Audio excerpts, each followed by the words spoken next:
Halo teman-teman, selamat pagi, good morning, good afternoon, good evening.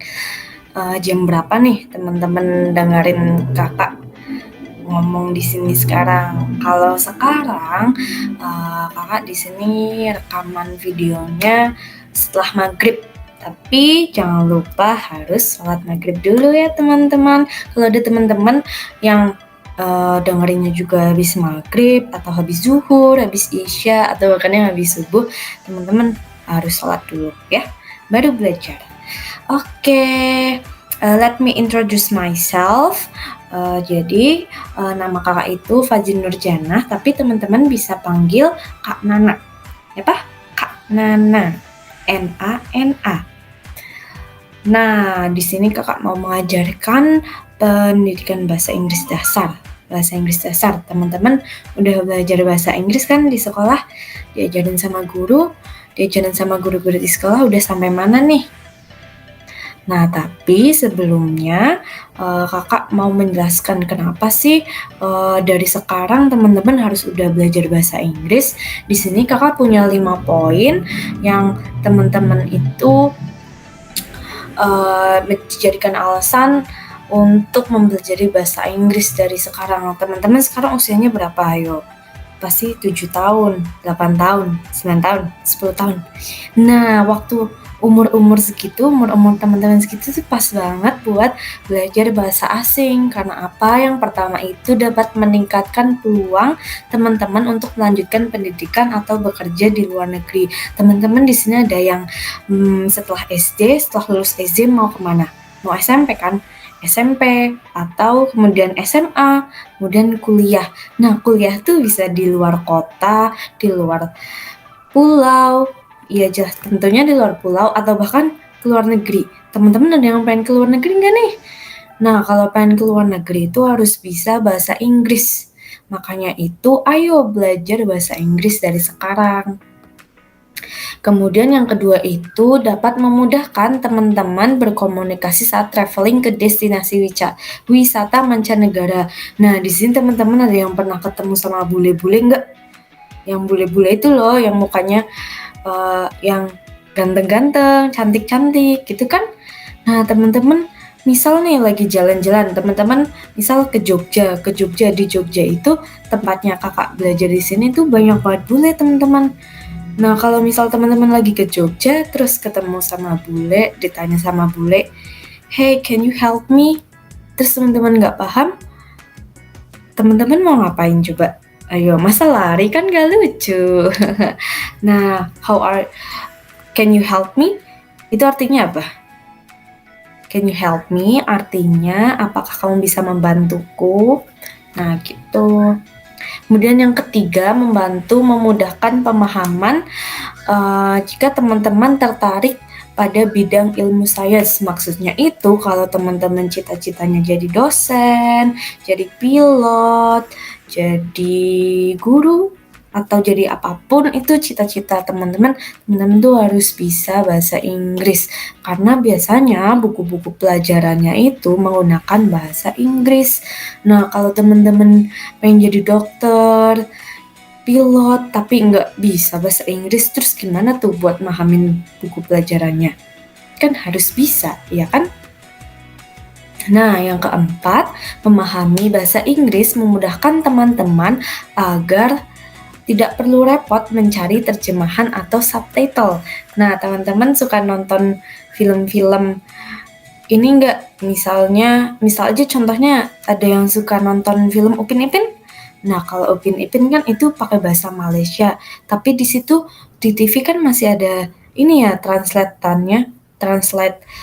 subtitlenya, terjemahannya. Nah, kalau teman-teman nih nanti suatu saat atau ada yang udah pernah nonton film-film yang pakai bahasa Inggris, nah teman-teman nggak perlu pakai baca terjemahan lagi, langsung tahu, oh di film ini lagi ngomongin ini, ternyata ini adegan ini, di kartun ini, gitu. Yang kelima, memudahkan teman-teman untuk berkenalan atau menambah relasi dari warga negara asing. Di sini siapa yang suka main sosmed? Pasti teman-teman udah punya TikTok, Instagram gitu ya, atau yang di YouTube tuh, teman-teman pasti juga suka nonton kan. Nah, di situ teman-teman bisa kenalan sama orang asing, orang warga negara asing. Kan kalau mau ngobrol sama warga negara dari luar kan harus pakai bahasa Inggris kan. Nah, di situ teman-teman bisa nambah relasi. Nah, itu teman-teman alasan kenapa sih teman-teman harus belajar bahasa Inggris dari sekarang.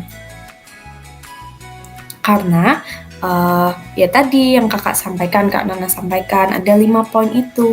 Teman-teman wajib banget buat memahaminya agar terbantu saat besar nanti satu terutama yang mau lanjut ke perguruan tinggi, baik di dalam negeri maupun di luar negeri gitu. Atau bahkan setelah SMP juga loh teman-teman.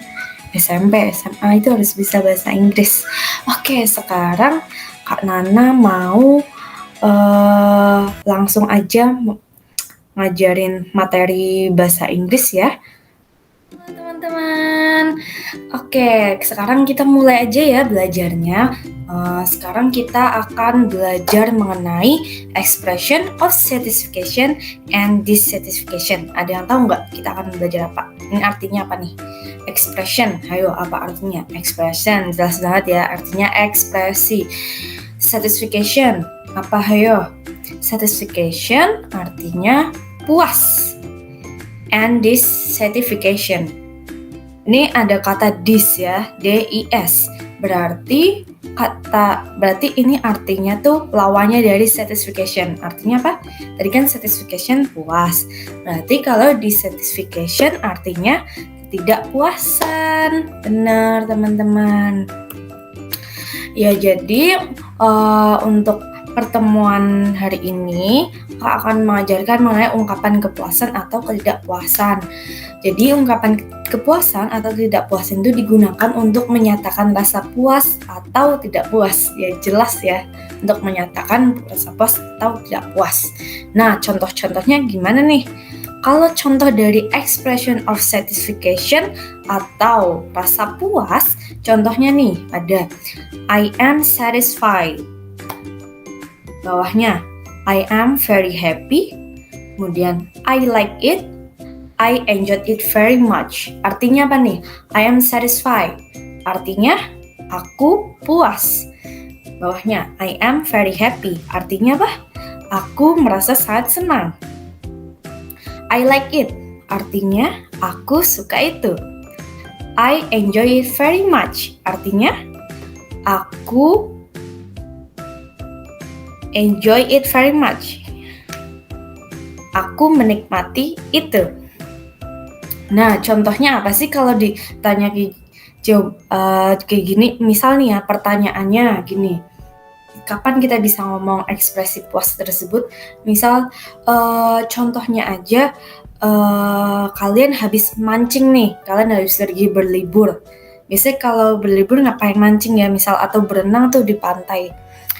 And then I will ask to you guys. I will ask, hey, how do you feel after you swim? Terus kalian mau jawab apa? I'm satisfied. I'm very happy. I like it. I enjoy it very much. Ya, teman-teman bisa jawab dengan jawaban itu semua. Tadi pertanyaan kakak apa? Bagaimana rasanya teman-teman setelah berenang di pantai? Teman-teman bisa jawab itu. I am satisfied, atau I am very happy, atau I like it, atau I enjoy it very much. Ya, lanjut. Kemudian di sini kakak punya contoh lagi dengan contoh dari ekspresi of dissatisfaction. Tadi dissatisfaction artinya apa? Lawannya dari satisfaction. Nah, berarti artinya ekspresi atau ungkapan dari ketidakpuasan. Nih, tadi kalau ini contohnya ya. I am not satisfied. I hate it. I'm not happy. I am not satisfied. Artinya apa coba? Ini ada kata not. Berarti kalau tadi kan I am satisfied, artinya aku puas. Nah, kalau I am not satisfied artinya? Ya, artinya aku tidak puas. Kemudian I hate it. Itu tadi lawannya nih, lawan dari I like it. I like it kan artinya aku suka itu. Nah, kalau I hate it artinya iya, benar banget. Artinya aku benci itu. Kemudian bawahnya nih, I am not happy. Ada kata not, N-O-T. Artinya berarti negatif ya. Artinya apa? Not happy. Bener banget, artinya aku tidak senang. Kalau kakak tanya pertanyaan yang tadi nih, hey, how do you feel after swimming? Hey, bagaimana rasanya kalian setelah berenang di pantai tadi? Terus misal kalian ternyata nggak seneng atau ngerasa nggak bahagia, nggak bikin kalian ngerasa enjoy gitu. Berarti kalian bisa jawab, teman-teman bisa jawab, I'm not satisfied, I hate it, I'm not happy. Jadi kalau not happy, apa dong yang bikin teman-teman happy? Ayo, mungkin teman-teman nggak semuanya suka renang kali ya. Mungkin ada yang suka main layangan, atau menggambar, atau nyanyi. Teman-teman hobinya apa nih? Lanjut ya teman-teman. Nah, di sini kakak punya kosakata yang berkaitan dengan kepuasan atau ketidakpuasan. Nah, di sini bisa dilihat ya, ada satisfaction. Satisfaction itu kalau dari satisfy itu verb. Teman-teman tahu bedanya verb, noun, adjective? Tahu kan teman-teman? Jadi kalau verb itu kata kerja. Kata kerja itu apa? Kata kerja itu artinya yang sesuatu yang teman-teman lakukan. Misal menggambar. Kalau dalam bahasa Indonesia itu menggambar. Nah, terus kalau noun itu kata benda ya teman-teman. Berarti kalau dari kata menggambar tadi, kata bendanya itu apa? Ya, benar banget. Itu kata bendanya itu gambar.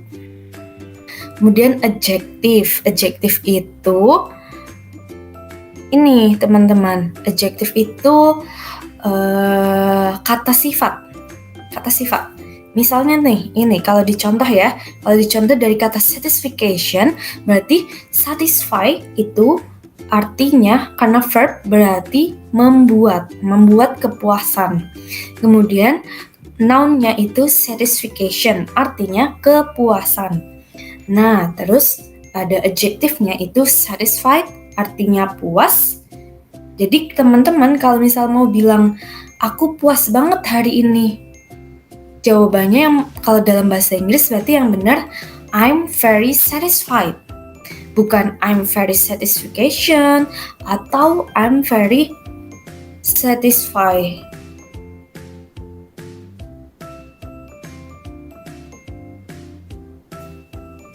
Karena apa? Ya, masa mau bilang aku sangat senang, I'm very satisfied kan aneh. Masa bilangnya aku sangat membuat kepuasan hari ini, salah. Nah, terus di bawahnya ini ada satisfactionary yang artinya yang memuaskan. Kemudian contented yang artinya juga puas. Ini sinonimnya ya teman-teman. Terus ada pleased artinya senang. Nggak perlu teman-teman hafalin semuanya, tapi hafalin aja kayak gini nih. Misal ini fungsinya apa sih? Ngapalin ada bentuk belakangnya Y, belakangnya action, fight. Biasanya ini buat membedakan teman-teman, membedakan mana sih yang kata benda, kata kerja, kata sifat.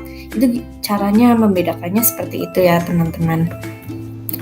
Ini nggak apa-apa, nggak usah dihafalin. Yang penting kakak mau kasih tips nih. Nah, cara menghafal cara biar teman-teman tahu kata itu artinya apa tanpa perlu menghafal, yaitu dibiasakan. Biasa kayak gimana? Sering-sering aja. Misal teman-teman sekarang nulis aja, nggak apa-apa tuh artinya apa. Terus sering aja dibaca kayak gitu ya teman-teman. Ini contoh ya. Ini juga kakak punya contoh lain nih. Nothing satisfied him. He is always complaining. Artinya apa? Tidak ada yang membuat senang dia. Dia selalu complain. Complain, teman-teman tahu kan artinya. Kemudian bawahnya nih ada I am satisfied with the exam result of my student. Artinya, aku sangat senang, sangat puas dengan hasil ujian dari murid-muridku. Nah, ini harusnya guru-guru nih yang ngomong kayak gini. Kenapa tuh? Karena kalau murid-muridnya dapat nilai bagus, guru-guru tuh ikut senang loh. Teman-teman juga harusnya tuh ikut senang kalau misalnya dapat nilainya bagus. Nah, oh ya, tadi yang paling atas itu satisfied. Itu bentuk apa tadi? Kata kerja ya teman-teman, ini dalam bentuk verb 2. Verb 2 itu tambah id. Terus abis itu ada I am satisfied. Satisfied di sini berarti adjektif karena kata sifat. Nah, kemudian the good news is satisfying. Tadi apa nih kalau satisfying? Artinya nih the good news is satisfying, berita bagus itu memuaskan, sesuatu yang membuat senang gitu, is satisfying. Kemudian the result of your test are satisfactory. Tadi apa nih satisfactory? Satisfactory adalah yang memuaskan, sama-sama adjektif. Tadi satisfying juga adjektif, satisfactory juga adjektif atau kata sifat gitu ya teman-teman. Pasti nanti setelah ini bisa teman-teman buat bikin kalimatnya. Kalimat dari kata verb, dari kata adjektif, atau dari noun. Dan nih contoh lain, your success will be a great satisfaction to your parents. Satisfaction di sini apa masuknya? Bener banget, ini dari noun, termasuk noun. Karena apa? Karena ada action, shen-nya itu ya. Buat menentukan noun itu gimana, kebanyakan rata-rata itu terakhirnya tuh ada huruf action, shen kayak gitu. Artinya ini your success will be a great satisfaction to your parents. Artinya kesuksesanmu akan menjadi kepuasan yang bagus terhadap keluargamu. Teman-teman harus sukses nih biar keluarga teman-teman senang, puas dengan kalian, dengan teman-teman semua. Kemudian bawahnya, we are contented with what he has done. Contented tadi itu artinya apa? Puas gitu ya. Ini contented di sini masuknya adjektif. Artinya kita bangga, kita senang, kita puas dengan apa yang telah dia selesaikan. Artinya itu ya teman-teman. Dan contoh yang terakhir ini, they are pleased with the result. Artinya mereka puas dengan hasilnya. Pleased itu artinya puas juga ya teman-teman. Semuanya tadi contohnya itu puas. Nah, kalau pleased di sini termasuk dari adjektif atau kata sifat. Nah, terus di sini ada contoh-contoh dari dissatisfaction.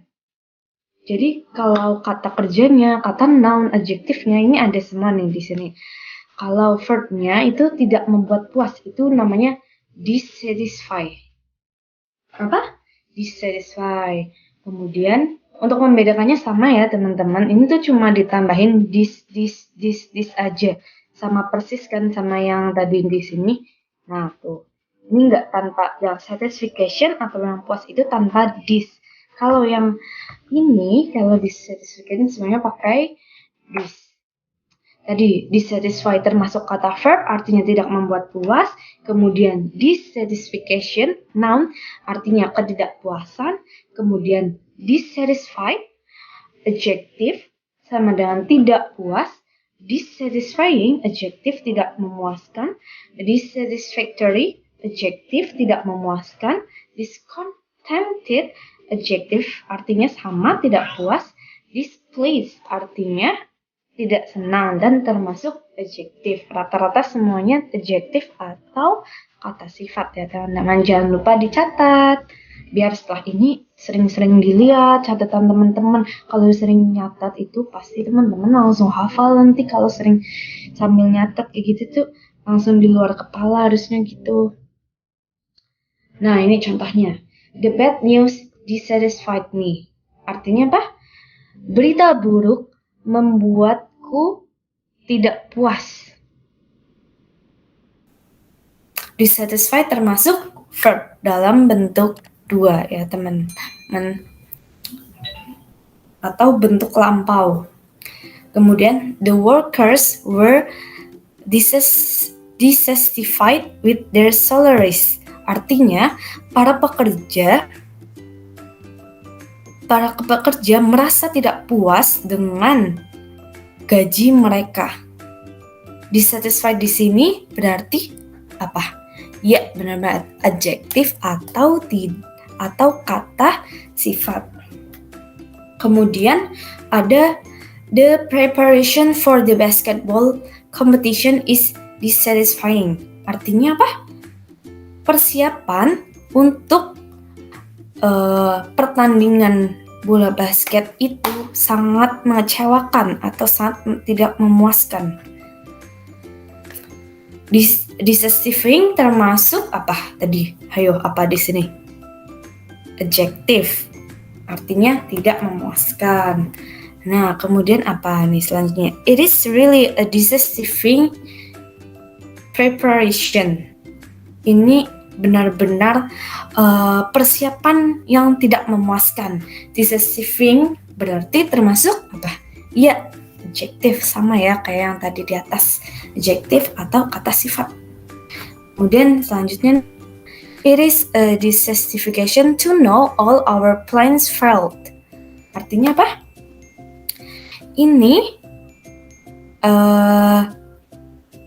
Ini adalah, ini apa nih kalau belakangnya action? Berarti apa? Noun, benar banget, kata benda. Ini adalah sesuatu hal yang tidak memuaskan untuk mengetahui bahwa semua rencana kita apa? Gagal. Ya, failed. Di sini failed itu gagal. Nah, kemudian bawahnya nih, he is discontented with his job. Discontented berarti tidak puas. Dia tidak puas dengan pekerjaannya. Termasuk kata apa? Ya, adjektif atau kata sifat. Nih, contoh yang terakhir. I am displeased with the painting. Aku merasa tidak senang dengan lukisannya. Displeased artinya tidak senang. Ada kata dis ya teman-teman, dan termasuk apa? Ya, benar banget, termasuk adjektif atau kata sifat. Kemudian kakak punya contoh soal nih. Yuk kita kerjain bareng-bareng. Nih nomor 1. What do you think the dress I made for you? I'm extremely pleased. The underlined expression is used to express apa? Coba. I am extremely pleased. Aku merasa sangat senang. Extremely artinya sangat ya. Berarti yang di garis bawah itu kalimat untuk menunjukkan ekspresi apa, ungkapan apa. Certainty, surprise, satisfaction, agreement, happiness. Ya, 1, 2, 3. Jawabannya apa? D. Agreement.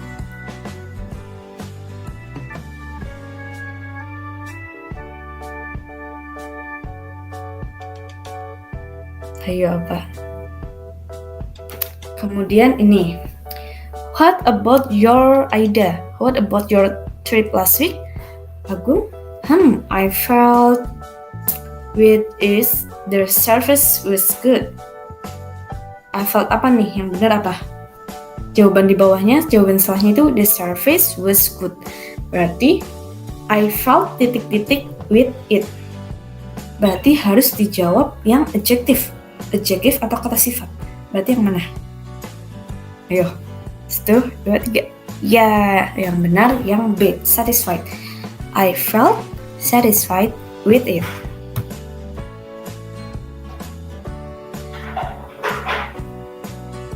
Kemudian ada I feel titik-titik with the art exhibition because it lacks of promotion. It is a pity that only a few art lovers came. Berarti apa? Di sini harus yang adjektif. Berarti I feel titik-titik with the art exhibition because it lacks of promotion. Aku merasa titik-titik dengan pameran kesenian karena itu banyak promosinya. Berarti apa? It is a pity that only a few art lovers come. Ini kasihan karena hanya beberapa orang aja yang datang ke pameran itu. Berarti jawabannya E. Yes, benar. Dissatisfied.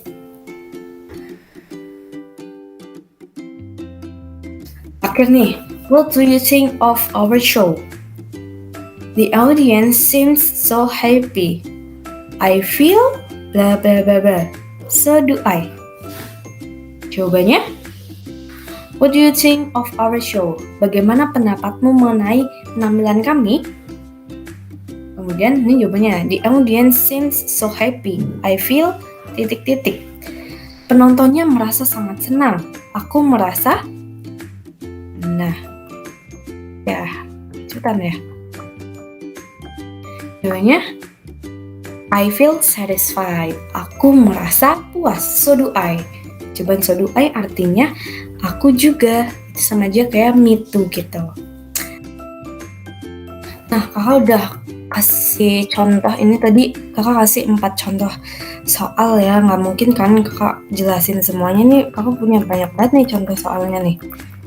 Tapi kakak mau nanti teman-teman kerjain ini di buklet, karena kakak ngeprintin buat kalian, kakak kirimin dari Jogja ke Pulau Nyamuk, ke teman-teman semua. Nanti tanya ke Bu Guru ya. Nah, see you next time. Thank you very much for your attention, guys. I wish and I hope teman-teman merasa apa yang kakak ajarkan ini berguna buat teman-teman semua. I hope you enjoy my class and see you, and kakak harap semoga kita bisa ketemu secara langsung di sana atau teman-teman yang kesini. See you.